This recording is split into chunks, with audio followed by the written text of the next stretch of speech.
Vietnam, 1967.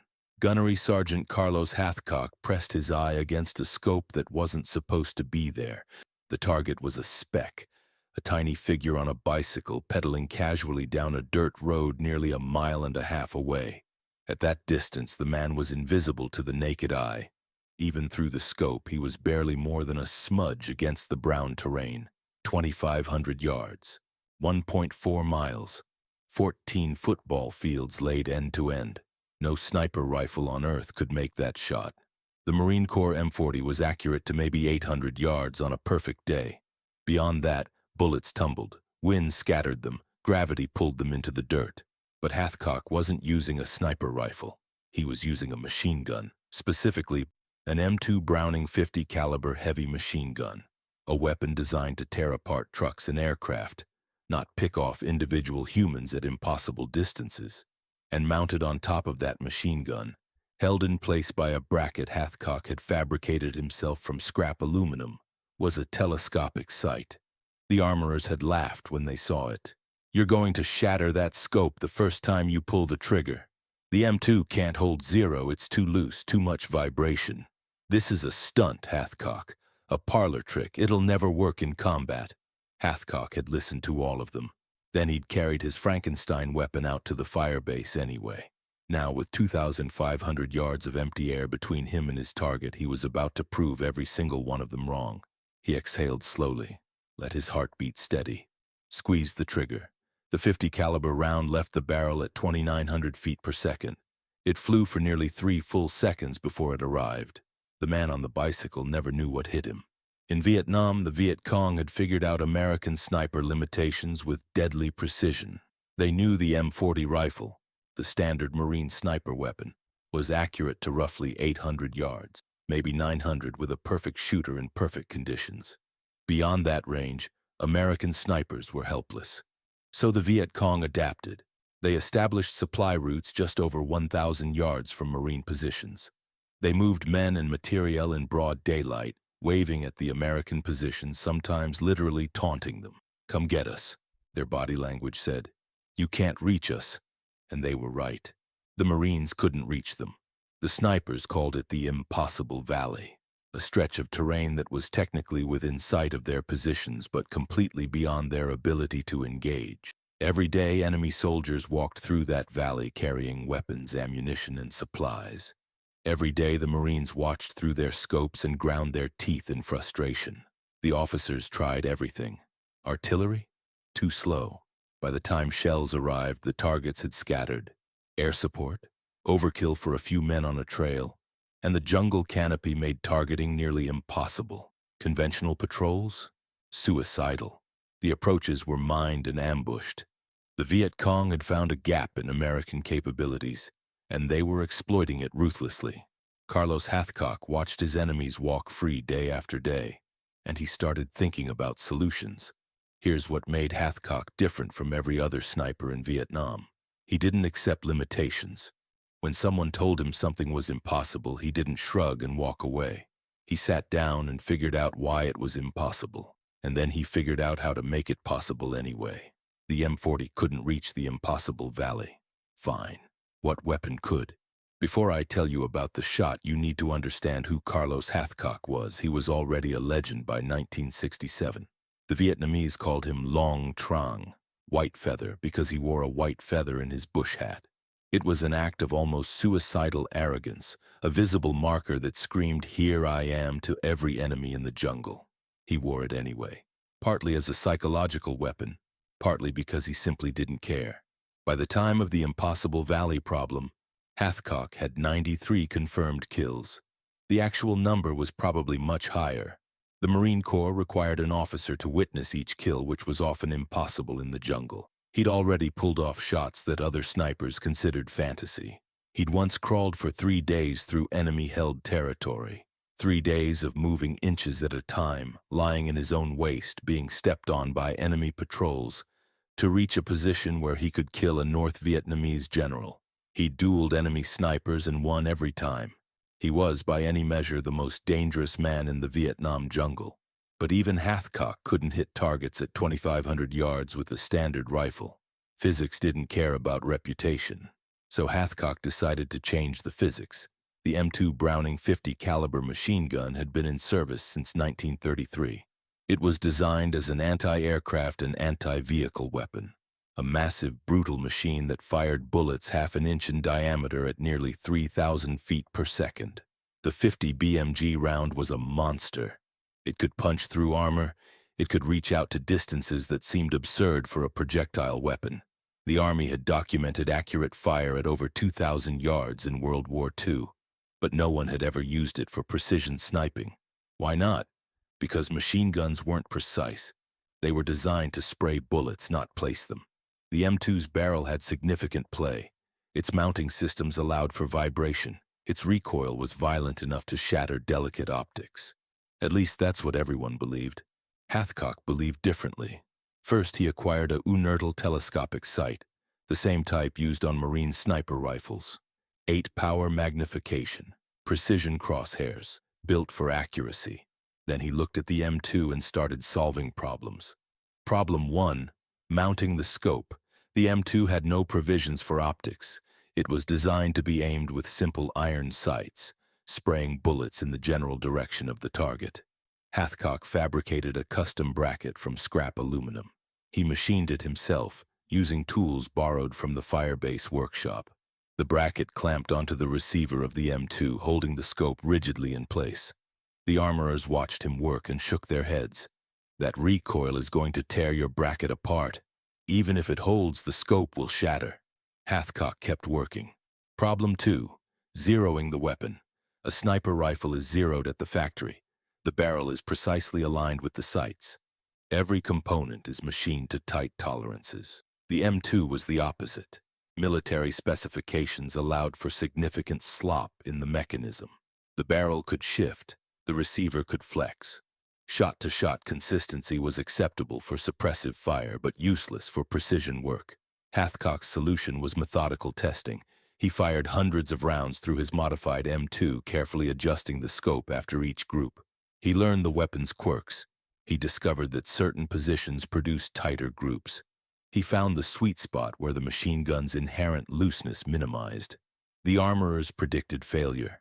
Hathcock proved them wrong. After weeks of testing, his scoped M2 could place rounds within a 12-inch circle at 2,500 yards. Not sniper rifle precision, but far better than anyone had thought possible. And at 2,000 yards and beyond, ranges no rifle could reach, even 12-inch accuracy was enough to kill. Problem 3, the shot itself. Even with a stable platform and a zeroed weapon, shooting at 2,500 yards required calculations no sniper had ever made before. At that distance, the bullet would be in flight for nearly 3 seconds. It would drop over 300 feet below the point of aim. Wind could push it dozens of feet left or right. The Earth's rotation, the Coriolis effect, would shift the impact point by measurable amounts. Hathcock developed new firing solutions. He created range cards that extended far beyond anything in the Marine Corps manual. He learned to read wind at distances where the indicators, grass movement, dust clouds, heat shimmer, were almost invisible. When he was finally satisfied, he carried his creation out to a position overlooking the impossible valley, and he waited for a target. If Hathcock's modification worked, he would extend Marine sniper capability by over 1,000 yards. He would turn the impossible valley into a killing ground. He would prove that one man's innovation could solve a problem that had frustrated an entire military. If it failed, he would be a laughingstock. The armorers would be proven right, and the enemy would keep walking free. There was no middle ground, success or humiliation. Hathcock was betting everything on a scope that shouldn't work mounted on a gun that wasn't designed for precision. The target appeared on a Tuesday morning. A Viet Cong supply courier on a bicycle pedaling down a trail that wound through the impossible valley. The man was carrying what appeared to be ammunition boxes strapped to his bike frame. Hathcock tracked him through the Untold scope. Range, approximately 2,500 yards, 1.4 miles, 25 football fields. The farthest confirmed sniper kill in history at that time was around 200 yards. Hathcock was about to more than double that record. He began his calculations. Wind, negligible. The morning air was still. Temperature, 85 degrees Fahrenheit. The bullet would fly slightly flatter in the warm air. Elevation. The target was below his position. He adjusted for the downhill angle. Bullet drop. At 2,500 yards, the 50 BMG round would fall over 300 feet. Hathcock cranked his elevation adjustment to its maximum and then held over the target by additional feet. He was aiming at empty air, trusting mathematics to guide his bullet to a point he couldn't even see through the scope. The courier kept pedaling, completely unaware that he was in a sniper's crosshairs. At that distance, he had no reason to fear. No rifle could reach him. He was safe. He wasn't. Hathcock controlled his breathing, let his heartbeat slow, felt the rhythm of his own body. The M2 was set to single-shot mode, one round at a time, precision, not volume. He squeezed the trigger. The 50 caliber round erupted from the barrel with a thunderclap. The recoil slammed the heavy gun backward. The scope held. The bracket held. Everything Hathcock had built held together. The bullet climbed into the morning sky, still rising on its ballistic arc. It reached its peak hundreds of yards from the target and began to fall. Gravity pulled it down. Air resistance slowed it. The spinning projectile maintained its stability through the long flight. 2 seconds. 2.5. Nearly 3 full seconds after Hathcock pulled the trigger, the bullet arrived. The courier slumped over his handlebars. The bicycle wavered, tilted, and crashed into the dirt road. Confirmed kill at 2,500 yards. The longest sniper shot in recorded history. Made with a machine gun. Word of the shot spread through Marine Corps sniper units like wildfire. Officers who had laughed at Hathcock's stunt suddenly wanted to know the details.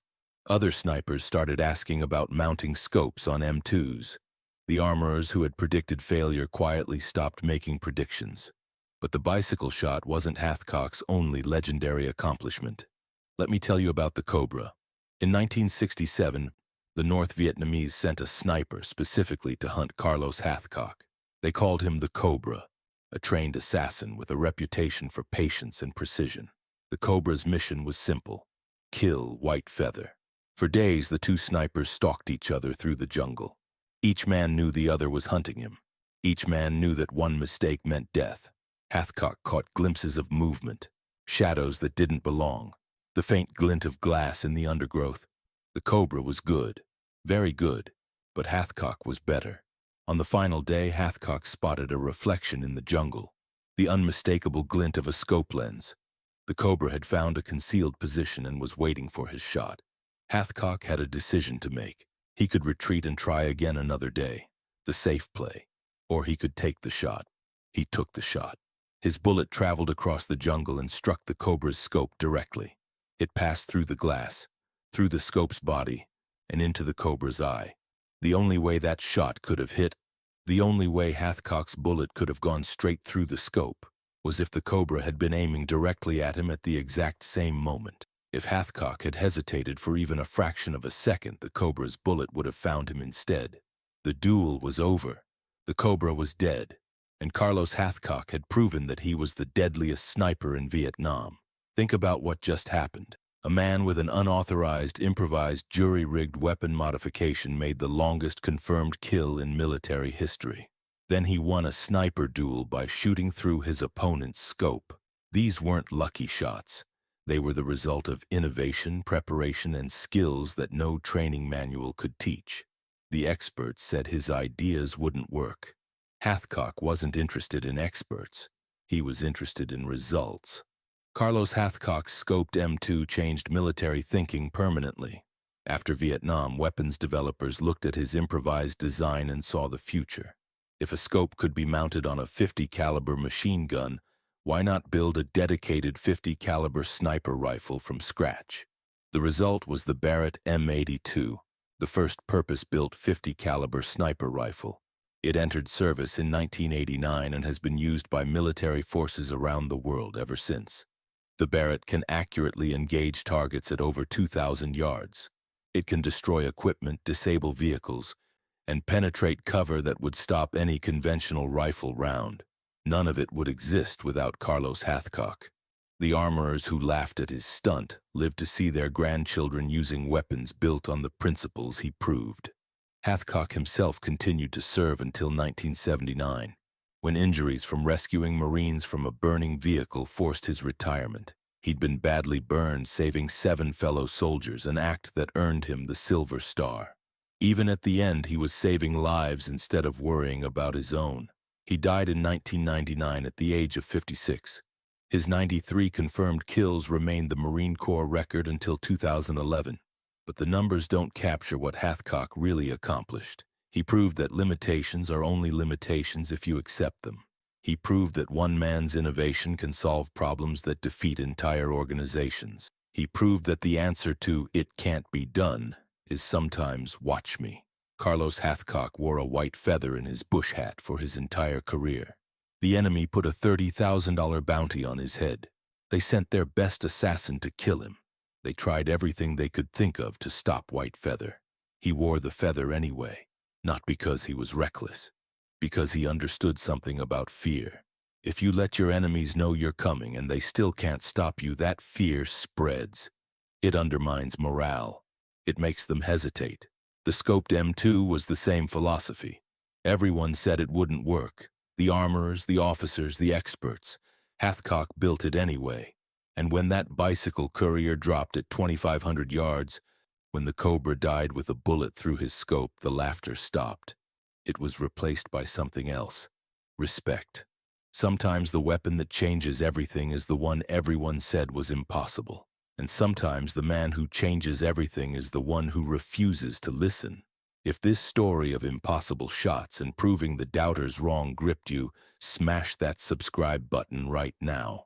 This channel uncover the forgotten stories of military history.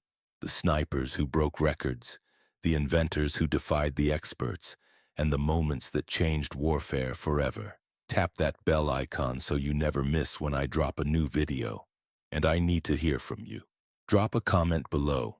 Would you have trusted a jury-rigged scope on a machine gun, or would you have listened to the armorers? Share this with someone who appreciates real military history.